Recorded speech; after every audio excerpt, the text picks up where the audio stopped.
There was a boy once, Eli. He wasn't born broken, he wasn't born angry or lost. No, he started off the same as anyone, a child with wonder in his eyes, always asking why and dreaming in colors.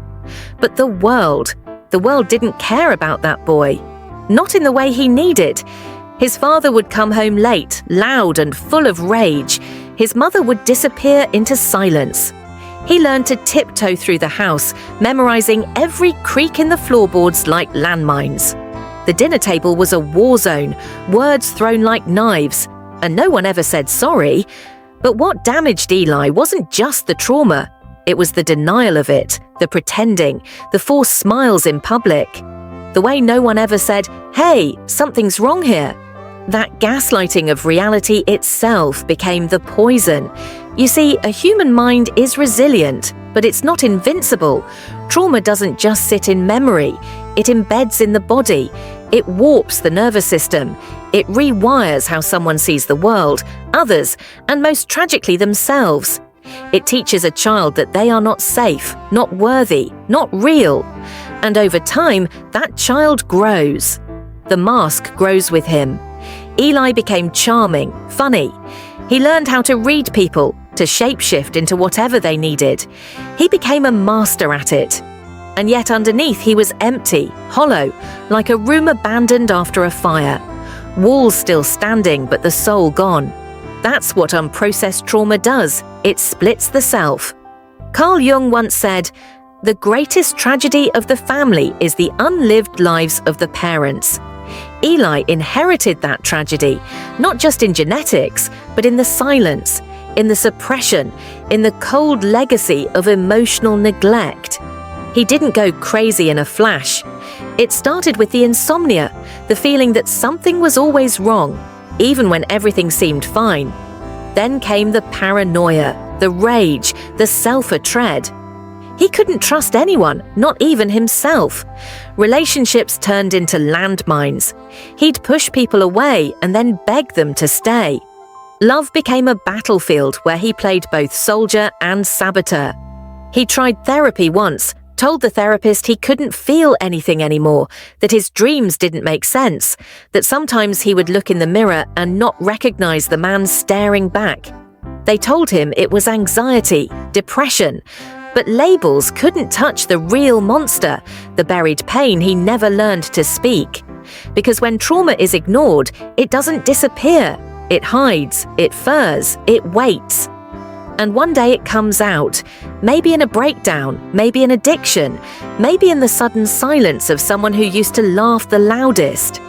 Eli began talking to himself, not just random thoughts, but conversations, arguments, screams. He'd walk past mirrors without blinking.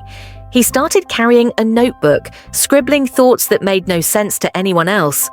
Friends said he'd changed, but the truth, he was always like this. He just ran out of energy to hide it.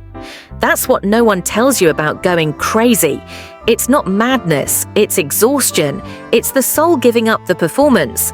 When a person has spent their whole life suppressing their wounds, their fears, their trauma, eventually the psyche fractures because the human mind is not a machine. It's a fragile tapestry of memories, emotions, beliefs, and meaning. When too much of that tapestry is soaked in pain and silence, it begins to tear. Eli started believing the voices, started seeing symbols in places that made no sense. He called it patterns. He thought the universe was speaking to him directly, not metaphorically, literally. Every radio ad, every glance from a stranger, every flicker of light in a hallway became a message. What was really happening? His mind, starved of order, was creating meaning in the chaos. It was trying to make sense of what had never been resolved. That's the cruel trick of unresolved trauma. It doesn't let you rest. It doesn't let you forget. It disguises itself as anxiety, anger, even mystical insight. But behind all of it is a child screaming, "Please notice me, save me, help me." But by then, it's too late. because the world doesn't understand madness. It fears it. It turns it into a spectacle. And Eli, like so many others, became another cautionary tale, another statistic, another what went wrong. He didn't go crazy because he was weak. He went crazy because he was strong for too long. Some call it madness. But Kyung had another word for it: individuation. The process of becoming whole by facing the dark, chaotic parts of the self. But for someone like Eli, it didn't feel noble. It felt like drowning, like being pulled into the depths of something ancient and terrifying, something that didn't speak in words but symbols, fragments, screams behind closed doors. Because here's the truth: you don't just lose your mind one day. It happens slowly, like a soft crack in a mirror that spiderwebs over time. From the outside, they might say he just snapped, but they didn't see what happened before. The parts that weren't loud, the nights that were silent, the moments no one else was there for. When you bury the past, you don't kill it, you multiply it. Unhealed trauma becomes a ghost, and ghosts don't die, they haunt. Eli wasn't just dealing with memories. He was carrying the entire emotional weight of years of abandonment, confusion, shame, and unspoken grief. Every moment he stayed silent as a child. Those moments screamed back at him as an adult. This is where the line between sanity and insanity begins to blur. In psychology, we often talk about the false self, the version of you created to survive. Not to live, not to thrive, just to survive. This false self wears masks, tells people what they want to hear, and buries the truth so deep that even you forget it's there. But that truth doesn't forget you. One day, the mask cracks. The persona can't hold the weight anymore, and when it shatters, what's left? Just the shadow, the side you never wanted to meet, the rage you said wasn't yours, the grief you claimed didn't matter, the voice inside you that whispered you were never loved the way you needed to be. This is what going crazy really is. It's not an illness, it's not demonic, it's not even irrational. It's the human psyche breaking under the weight of pretending. Madness is the soul's protest. It's the scream of a mind that has been silenced for too long. And in a strange way, it's also a chance. Because when everything collapses, when the lies fall away, when the mask shatters, when the world no longer makes sense, you're finally left with the one thing that might save you: the truth. But it's not pretty. Eli's truth was this: he was abused, he was neglected, he was never seen for who he really was. And for years he told himself it didn't matter. But it did. It always did. Carl Jung believed that healing begins when the unconscious is made conscious, that the very act of looking at your darkness, not running from it, is the beginning of redemption. But here's the hard part. Looking at your past means feeling everything you work so hard not to feel. And that's terrifying because beneath the numbness, beneath the madness, is something even scarier: vulnerability. To go into your shadow, you must become soft again. You must grieve. And grief is a kind of death. Eli began to write, and not for clarity, not even for healing, just to get it out. The pages were chaotic. Scribbles, drawings, sometimes just the same sentence repeated 50 times. I didn't deserve this. That sentence changed him, not because it gave him peace, but because it gave him permission. Permission to finally be angry, to be sad, to feel. And in that he found something he hadn't touched in years: hope. Healing doesn't begin with motivation or a positive mindset. It begins with honesty, and honesty begins in pain. Eli began therapy again, but this time he didn't try to be impressive. He didn't try to be smart or spiritual. He just wept for everything.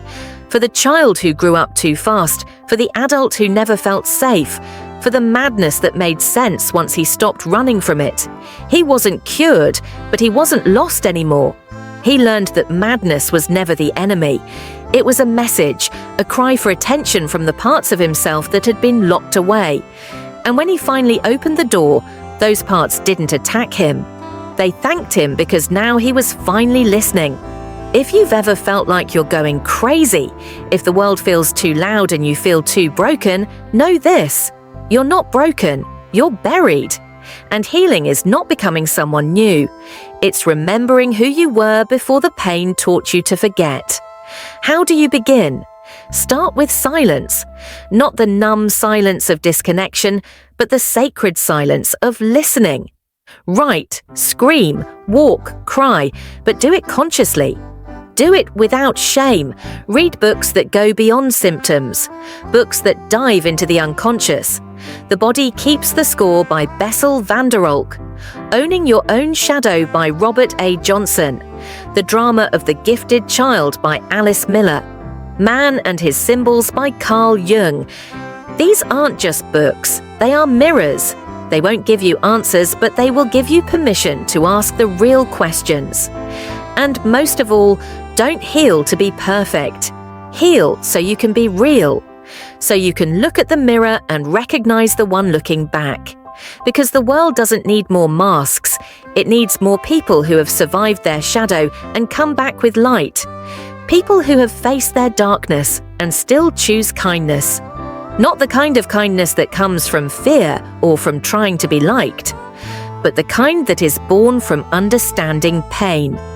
Because once you've met your own suffering, you can finally see the pain in others without judgment. You stop asking, what's wrong with them? And start wondering, what happened to them? That's the side of kindness the world rarely talks about. The one forged in silence, in struggle, in shadows. The kind that doesn't come from perfection, but from survival. Eli learned this the hard way. That true kindness doesn't mean saying yes to everything. It doesn't mean smiling through the pain. It means having compassion without losing yourself. It means setting boundaries with love and choosing to heal even when it hurts. For the first time, he stopped trying to save everyone else. He started saving himself. And that was the beginning of everything. He walked outside one morning, and for the first time in years, the sunlight didn't burn. It warmed. He could hear the wind in the trees and feel something like peace move through him. It wasn't joy, it wasn't bliss, it was stillness. And that was enough. Because healing isn't about forgetting what broke you, it's about learning to live fully despite it. It's not about pretending the darkness never existed. It's about realizing that even in the darkness, you can still find light. Eli's story isn't just about madness, it's about rebirth. It's about the quiet miracle of someone who refused to stay silent anymore. He learned that the soul doesn't break to destroy you. It breaks to open you, to make room for truth, to make room for love. Real love. So if you are listening to this and you feel lost, if you feel like the world is too heavy and you're too tired to keep pretending, just remember this. You don't have to fix everything right now. You don't have to be okay yet. You just have to stop running. Sit with yourself. Let the silence speak. Because the moment you stop hiding from your pain, it begins to transform. And that's when healing begins. Not with perfection, but with presence. You are not broken, you are becoming. The cracks aren't flaws, they're where the light gets in. So take a deep breath, look at yourself, truly look, and whisper the words Eli finally learned to say. I didn't deserve this, but I do deserve peace, and maybe that's what kindness really is. Not what you give to others, but what you finally learn to give yourself. That's the side of kindness. That can change everything.